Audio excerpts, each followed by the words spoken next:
Twitter has done to Elon's life, right? It's just, yeah, Elon used to be a friend. He's somebody I knew reasonably well. Um, his engagement with Twitter has been catastrophic for him as a person, from my point of view. I mean, it's clearly a compulsion. I mean, he was so addicted to it that he felt he needed to buy the platform. Um, but it is his use of it has been so irresponsible and produced such. I mean, forget about the harm he's produced in other people's lives. And nothing I'm saying now it relates to changes he's made to the platform. I mean, that's a separate thing that we can talk about. I've always been agnostic as to whether or not he could actually improve Twitter as a platform, and he may yet wind up doing that. But I'm just talking about the way he has personally used it as a user of the platform, and the way he's interacted with people and signal boosted massively the profiles of anonymous QAnon lunatic trolls. Right? I mean, he's been completely cavalier in who he interacts with, all the while knowing that anyone he boosts suddenly gets, 1 million followers and has a platform that they otherwise couldn't imagine having.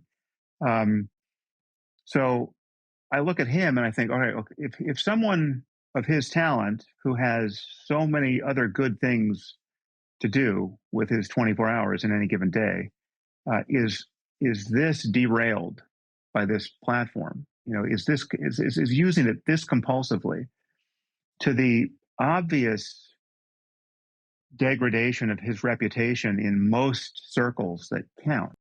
What's going on, everyone? Stocks with Kenny here today, and you saw that intro. I want to break down my thoughts. So in the intro, Sam Harris is essentially criticizing Elon Musk for engaging with the plebs. I'm being sarcastic when I say that, but he's saying that someone of your wealth, your stature, Elon, you shouldn't be engaging or mingling with the common people, right? And this is a very, some people will say, elitist way of viewing things. And this is how a lot of these liberals tend to look at people, in my view, right? Because these people, you can hear the insinuation, like, oh, it hurt Elon in the circles that count. What do you mean by that? He's talking about people in power like us. Oh, you're not gonna be part of the club if you keep this behavior up, Elon. And you already see it.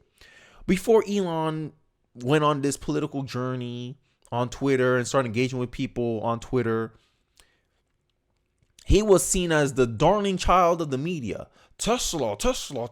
Everyone loved Tesla. Everyone loved Elon. Elon's doing so good for the sustainable energy. He's done the most in sustainable energy. And the moment he started considering ideas that challenge the liberal orthodoxies, the liberal worldview, the liberal world order on how things should be, the narrative, he starts challenging that. Now all of a sudden, he's the worst thing since sliced bread. Oh my God, Elon's going to destroy Twitter because he allowed people to have an even playing field and express their opinions equally. That's what's going to destroy X. That's what's going to destroy free speech. This is the threat to free speech. This is a threat to democracy. Allowing the contrarian opinion against the mainstream narrative. That's what's going to destroy Twitter. This is what's getting companies pulling ads off of X because they don't want their content next to problematic tweets. You see the game these liberals and these people in journalism are willing to go. I already told you, journalism is the most biased profession. Overwhelmingly liberal, overwhelmingly left wing. And you see how he tried to smear people as QAnon conspiracy theory. Like Elon barely put anything about QAnon on. He put Tucker Carlson's on. He said, hey, I agree with this. That's what Sam Harris finds problematic. And he tries to smear it by saying, oh, he's trying to put up conspiracy theorists. He's trying to put QAnon. I never seen Elon put a QAnon tweet. If he has, let me know in the comment section. But I've never seen Elon Musk does that. I see Elon saying, hey, you make a good point. Yes, this is factual. Yes, trans women are not real women. The woke mind virus. This is the things we hear Elon give a platform to and an increase in. But Sam Harris is trying to, brush it away, hand wave. Oh, no, QAnon conspiracy theory. This is why I don't like the guy. And it hurts him in circles that count. There's a club, guys. And we it's essentially normal people like me and you, we're not in it. This is why I like populism. I'd rather be with the common man than these people, these elitist small group interest groups that think they know how to run society. But I digress. I want to get into more of the video with Sam Harris, and it's going to be a continuation from the intro. So let's hear him out. Let's further hear him out and hear his complete thoughts on the matter. Let's get into the video. To do with his 24 hours in any given day is this derailed by this platform? You know, is using it this compulsively to the obvious degradation of his reputation in most circles that count, right? I mean, he's not, he can't be canceled because he's produced so many useful things, and I mean, he's just too embedded with things that everyone still wants. But man, if he were a little less productive, in space and on the ground, we would never, he'd be the next Alex Jones in terms of the way mainstream culture would view him. And it's been terrible to see, right? It's been very depressing to see. And I guess I can blame him, but I blame the stimulus more. I blame Twitter. So before he continues, this is one of my problems with, I think he's an atheist, right? Is that they have, I'm being candid about this, that I don't think atheism is a good system to follow. I think it pretends to be, objective, but it's a relative kind of philosophy, right? You don't believe there's no meaning in life. So therefore, if there's no meaning in life, what justifies your existence? A pursuit of power, a pursuit of pleasure? And this is what he's trying to equate Elon Musk's, thing of doing on Twitter. Oh no, he's chasing the stimulus. He's getting good engagement, he's getting positive reinforcement. This is why he keeps going down this path. How about, bring up some of the things that you don't agree with Elon? Hey, I don't agree with Elon giving this a platform, because he can be criticized on that.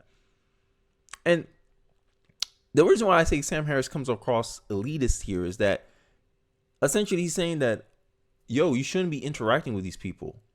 You have better things to do than to eliminate the woke mind virus. I think one of the best things you can do is improve the knowledge system of the common man. It's a phraseology I'm start using a lot more on my channel. The knowledge system is because we have a broken knowledge system. How knowledge is transferred from researchers and factual information through the disseminators, which is mainstream media. It guides public perception, public thought on issues of various degrees, and Elon is participating in that. I think that's one of the most important things he can be doing with his time, shedding a light to misconceptions and misinformation that the propagandist mainstream media pushes out there, because they have the biggest microphone. I think that's a very important thing because Elon's whole thing is not to be useful to the elites. It's to make a human's prosperity, human flourishing. And don't you think having accurate, objective knowledge is essential to human flourishing? I believe so. That's why free speech matters. Because you can't accurately agree and say this is the correct perception about things if you don't even allow the contrarian view to speak. How you know you're closer to the truth? How you know you're further away from the truth? Imagine someone, and this is the same thing with climate change. I can give an example with climate change. Climate change advocates will only present the negatives of fossil fuel, but they will not put out the positives of fossil fuels. Hey, did you know fossil fuels is responsible for powering 80% of the world? Sorry. Don't you know that fossil fuels is renewable and it's ultra cost effective compared to every other source of energy out there? Do you know that CO2 actually help plant growth? But we get fed this narrative that CO2 is bad. CO2 is bad. You can't have an honest conversation if you don't challenge if you don't bring into the conversation both the positive benefits of fossil fuels and the negative benefits of fossil fuels, right? You can't have an honest conversation if both of these pros and cons are not brought up in the conversation. And this is what Sam Harris is doing. He's only bringing out the negatives, or his perceived negative, of Elon Musk engaging with the common person on Twitter. But I digress. Let's continue with the video. I mean, for whatever reason, he has found this to be the most addictive thing in his life, and he's been willing to totally torch relationships over his use of it. There is its propensity to bring out the worst in people and the worst in the culture. I mean, I guess it's an open question whether or not Musk's takeover of Twitter will result in the dramatic improvements to the platform that might justify the risk inherent in engaging with it. So exactly. Let's leave that a bit. See, this is why I like Jordan Peterson so much. He just did what I just did. Hey, what are the benefits of him doing this? You're only pointing out the negatives. You only see a negative with this because, you know, he's giving, I guess, more of a microphone to ideas that you find contrary to popular belief, right? Sam Harris is the same person that believed that it was okay to censor the Biden laptop story. It was to make a prejudgment on the Biden laptop story, eliminate it from public discussion because he thought Trump cannot win. That's a subjective view. You can't say objectively that Trump is a worse president than Biden. But for you, no, Biden cannot lose. Anything that hurt Biden, we must eliminate it, even if it's true.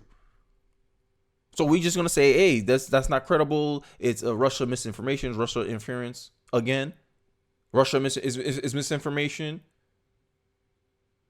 It's not a credible story. You, Sam Harris, and all you guys agreed on that because you wanted a certain outcome. And this is why I say atheists don't, in my view, atheists don't believe in any principles or more. They have no moral framework. They usually borrow their moral frameworks from religion and other sources of political thought or philosophical thought, and they combine on their own. And then it's very subjective. So they can, in my view, rationalize a lot of things that is merely for their own self-interest. And that's one thing we humans are good at. We're good at rationalizing our own behaviors. Yeah, I just wanted to talk about the Elon point because that's what's going viral currently on Twitter and on X, is that people took a lot of what Sam Harris as an elitist. And I share that view as well. And that's because of, you know, I already gave you an example, the Biden story. When it first initially broke out, he said, hey, dismiss this. Don't give any attention to this because Trump can't win. That's one thing. Okay, so you think a small group of people get to decide what information people get to disseminate and not disseminate, right? I gave you an example with climate change. Climate change activists do the same thing. They omit facts. They omit the benefits of something because they just want to present it as a negative. Oh, CO2 is bad, even though CO2 is attributing to plant growth. Okay, so is CO2 really hurting us? Global warming is more preferable than global coding, right? Being cold. People die of cold more than they die of heat. Fossil fuels power our infrastructure that allow us to have climate controls, aka AC, which makes us more adaptable to the climate. So my argument is, hey, should I really be worried about climate change or should I be worried about climate danger? A climate that's dangerous to us. And these people have not been able to correlate how CO2 is bad for us. CO2 warms the planet. Okay, but how's that bad for us? That's how I take it. And I admit, I don't really care much about the environment because I believe, you know, we're here for a reason. We're here to steward the earth. And I'm fine if it's 2 degrees hotter because next year it might be 1 degree colder. Who knows? I know climate change is like this. And all the prediction models are always over exaggerated about the catastrophic effects. And then next, you know, when you actually get the actual data, you're like, yo, we barely moved a degree. So I just think there's a lot of things that's wrong with our knowledge system. And I think Sam Harris is a perfect example of someone who, hey, the knowledge system benefits my ideological view. So anyone who comes out like Elon Musk and gives a microphone to contrarian ideas that I hold dear, I'm going to see him as, oh, man, you got so much better things to do with your time. AKA, hey, Elon, stop doing that. Stop saying go F yourself. You're cutting off a lot of bridges. You're cutting off powerful people. You're going to be kicked out of the club. That's the vibes I get from what Sam Harris is saying or not saying in this interview. But, you know, I'm done rambling. Let me know your thoughts in the comment section. Don't forget to like, comment, subscribe. I really do appreciate it. And I'll see you guys on the next one. Peace.